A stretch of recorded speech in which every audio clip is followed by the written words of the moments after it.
Hello எல்லாருக்கும் வணக்கம். விஜய் சித்து direct பண்ணுற டயக்ராம் படத்தில் பார்த்தீங்கன்னா விஐபியோட டைட்டில் சாங்கை பார்த்தீங்கன்னா யூஸ் பண்ணியிருக்காங்க.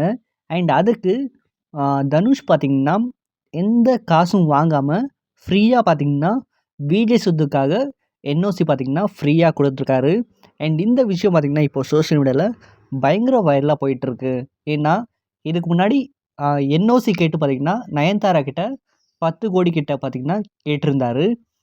இப்போது வெற்றிமாறன் அண்ட் சிம்பு அவங்களோட காம்போல பார்த்தீங்கன்னா ஒரு படம் வந்துட்டுருக்கு. வடசென்னை யூனிவர்சிட்டியில் வர மாதிரி இருக்குது. அண்ட் இதுக்கு தனுஷ் வந்து காசு கேட்டிருக்காரு அப்படின்னு பார்த்தீங்கன்னா நிறைய நியூஸ் பார்த்தீங்கன்னா வந்துச்சு. ஆனால் வெற்றிமாறனே பார்த்தீங்கன்னா அதுக்கு ஒரு எக்ஸ்பிளேஷன் படி தான் கொடுத்தாரு. வடசென்னையோட மொத்த காப்பிரைட் ஹோல்டர் பார்த்தீங்கன்னா தனுஷ் தான். தனுஷ்கிட்டேயே இதை பற்றி டிஸ்கஸ் பண்ணோம். தனுஷை நாங்கள் கேட்டோம். தனுஷ் பார்த்தீங்கன்னா நீங்கள் கொடுக்கறதுக்கு விருப்பம் இருந்தால் கொடுக்கலாம், இல்லைன்னா நாங்கள் கதையை கொஞ்சம் மாடிஃபை பண்ணிக்கிறோம் அப்படின்னு பார்த்தீங்கன்னா வெற்றிமாறன் சொல்லியிருக்காரு. தனுஷ் பார்த்தீங்கன்னா இல்லை உங்களுக்கு எந்த ஃப்ரீடம் இருக்கோ அதிலேயே பார்த்தீங்கன்னா எடுங்க சார், எனக்கு எந்த கவலையும் இல்லை, நான் என் டீம் கிட்ட சொல்கிறேன், என்ஓசி வந்துடும் அப்படின்னு பார்த்தீங்கன்னா தனுஷ் சொல்லியிருக்காரு.